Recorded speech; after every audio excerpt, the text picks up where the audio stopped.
Shalom, di video pembelajaran kali ini kita mau belajar tentang fluida statis. Nah, tujuan pembelajarannya diharapkan nanti setelah kalian melihat video ini, kalian dapat menunjukkan sikap entusiastik, kemudian dapat menjelaskan tekanan hidrostatis, dan tekanan mutlak dengan benar, kemudian dapat menjelaskan kapilaritas dan contohnya dalam kehidupan, menjelaskan tegangan permukaan serta contohnya dalam kehidupan, kemudian menjelaskan viskositas dan dapat menjelaskan prinsip hukum Pascal dan hukum Archimedes dengan benar. Kemudian dapat menggunakan persamaan fluida statis untuk menyelesaikan persoalan serta dapat mengembangkan kemampuan 4C. Subbab yang pertama yang akan kita bahas yaitu besaran tekanan. Nah, ini ada dua gambar. Yang pertama ini adalah gambar untuk paku A, yang kedua ini adalah gambar untuk paku B. Dapat kita lihat di sini paku A dan paku B diberi gaya yang sama besar, yaitu 1000 Newton. Ya, dia dihadapkan pada sebuah balok kayu. Nah, kira-kira dari kedua gambar di atas, manakah yang tekanannya lebih besar dan mengapa? Ya, kalau kita bayangkan sebuah paku yang ujungnya lancip dengan paku yang ujungnya tumpul, pasti akan lebih cepat tembus untuk paku yang ujungnya lancip ya. Nah, makanya kalau misalkan kita lihat antara paku A dan paku B, tekanan yang paling besar adalah paku B.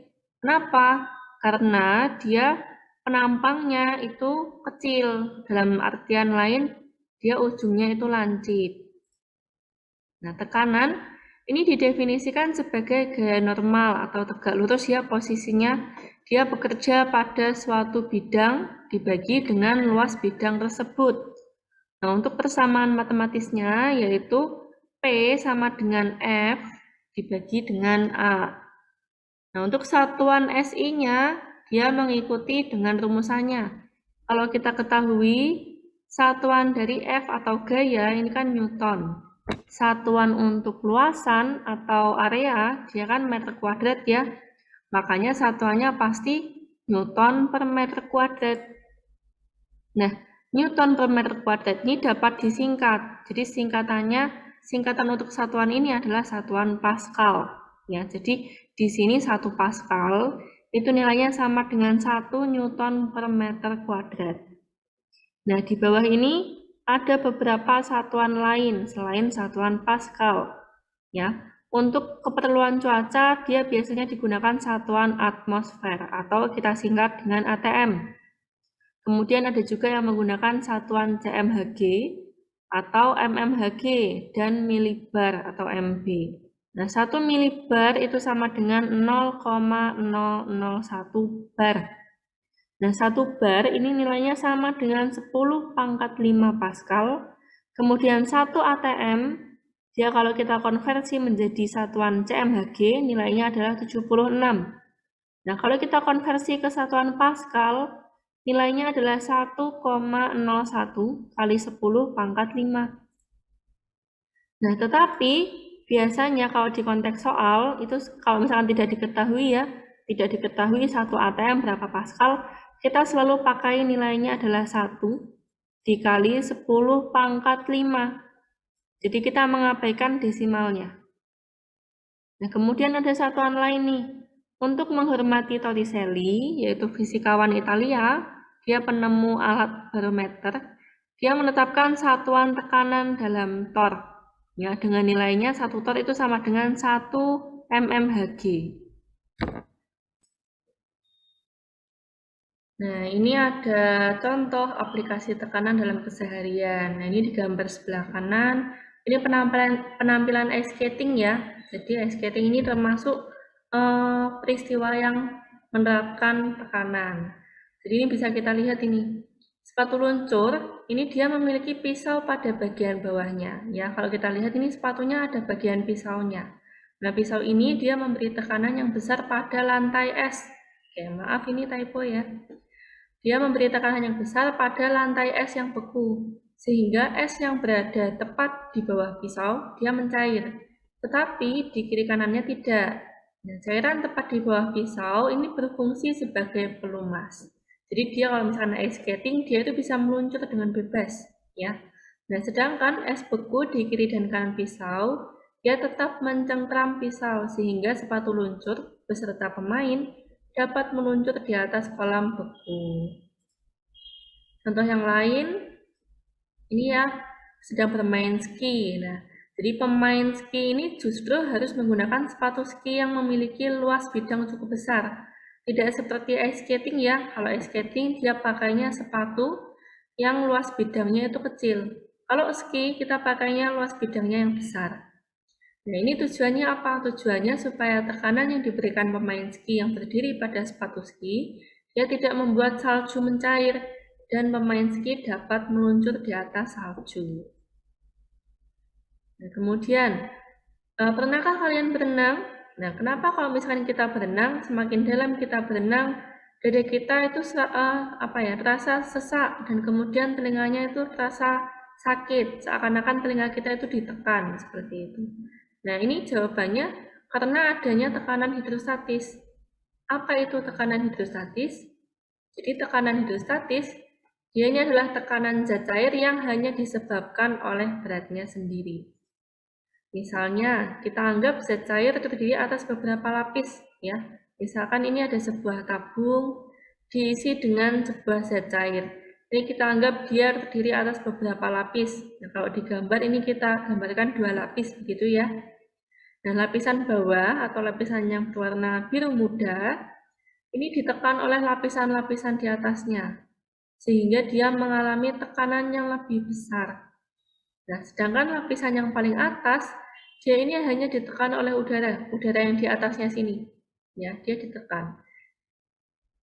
Sehingga tekanan pada permukaan zat cair ini sama dengan tekanan atmosfer. Nah, untuk penurunan rumusnya, ini kita gambarkan sebuah kubus ya.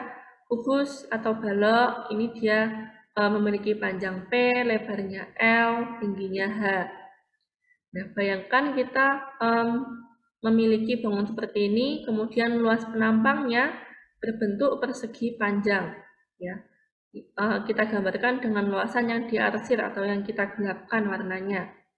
Dia luasannya adalah PL ya, P dikali L. Dia terletak pada kedalaman H. Ya, jadi kita fokusnya sama kedalamannya. Kedalaman H di bawah permukaan zat cair dengan massa jenis ρ. Nah, seperti yang kita ingat, kalau ρ itu sama dengan M per V, nah ini saya balik rumusannya. Saya buat menjadi M sama dengan, maka M itu sama dengan ρ dikali dengan V. Ya, M-nya ini adalah massa zat cairnya, V ini adalah volume zat cairnya, nah ρ ini adalah massa jenis zat cairnya. Nah, volume ya, karena kita lihatnya volume, misalkan ini bangun baloknya diisi air dengan volume penuh, maka volume airnya adalah sama dengan volume dari balok, yaitu P dikali L dikali H. Nah, berat zat cair di dalam balok itu sama dengan M dikali G ya. Kalau kita ingat, berat itu sama dengan M dikali G. Nah, M-nya kita sudah punya ini, ρ dikali P dikali L dikali H.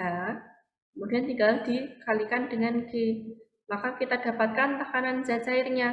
Kita ingat lagi, tekanan itu sama dengan F dibagi A. F ini adalah gayanya. Nah, berat ini termasuk salah satu jenis gaya. Tinggal kita masukkan saja. Nah, areanya ini adalah PL ya.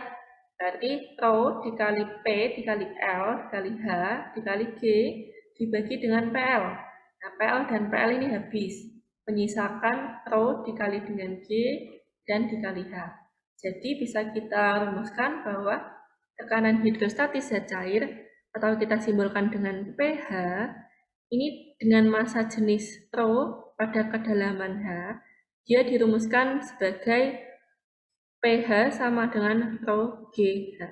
Nah, satu hal yang perlu kalian catat dan perlu kalian ingat, H di sini dia yang dimaksud adalah kedalaman, ya, bukan ketinggian. Kalau selama ini kita kita terbiasa untuk menotasikan H untuk ketinggian, pada kasus ini kita menotasikan H untuk kedalaman. Gitu. Sekarang kita bahas tekanan gauge. Jadi tekanan gauge ini adalah selisih antara tekanan yang tidak diketahui dengan tekanan atmosfer atau disamakan dengan tekanan udara luar ya. Jadi kalau tekanan atmosfer itu nilainya sama dengan tekanan udara luar. Nah, nilai tekanan yang diukur oleh alat pengukur tekanan ini adalah tekanan gauge. Nah, adapun tekanan sesungguhnya ini disebut dengan tekanan mutlak. Nah, lalu apa hubungan tekanan mutlak dengan tekanan gauge? Jadi hubungannya adalah tekanan mutlak itu sama dengan tekanan gauge ditambah sama tekanan atmosfer. Atau kalau dibuat persamaan matematisnya berarti P sama dengan P gauge ditambah P ATM. ATM ini adalah singkatan untuk atmosfer. Nah, sebagai contoh, sebuah ban yang mengandung udara dengan tekanan gauge-nya 2 atm, ini diukur dengan alat ukur, memiliki tekanan mutlak kira-kira 3 atm. Ini karena tekanan atmosfer pada permukaan laut kira-kira adalah 1 atm. Ya. Jadi kalau misalkan tekanan atmosfer pada permukaan laut itu kira-kiranya adalah 1 atm. Jadi kalau misalkan nanti di soal tidak diketahui, berarti kita pakai P atm-nya 1 atm. Kalau dibuat Pascal, berarti 1 kali 10 pangkat 5 Pascal. Nah, kalau tekanan mutlak pada suatu kedalaman zat cair, di permukaan laut, ini tekanan atmosfernya kira-kira bernilai 1 atm ya, atau 1 kali 10 pangkat 5 Pascal. Biasanya yang kita gunakan itu adalah angka satunya, 1 kali 10 pangkat 5. Tetapi di beberapa buku lain, ini ada yang menuliskannya 1,01. Nilainya hampir sama ya. Kemudian tekanan pada permukaan zat cair ini adalah tekanan atmosfer atau P0. Kemudian tekanan hidrostatis zat cair pada kedalaman H ini adalah rho GH ya. Nah, ilustrasinya seperti ini bisa dilihat tekanan hidrostatis zat cair rho GH ini dapat kita miripkan dengan tekanan gauge. Dengan demikian tekanan mutlak pada kedalaman H bisa dirumuskan dengan P sama dengan P0 plus rho GH. Nah, ini silakan diperhatikan jika disebut tekanan pada suatu kedalaman tertentu, yang dimaksud ini adalah tekanan mutlak. Nah, jika tidak diketahui dalam soal, gunakanlah tekanan udara luarnya. Ini adalah 1 atm ya. Nilainya adalah 76 cmhg atau 1 kali 10 pangkat 5 Pascal. Bisa juga pakai 1,01 kali 10 pangkat 5 juga boleh.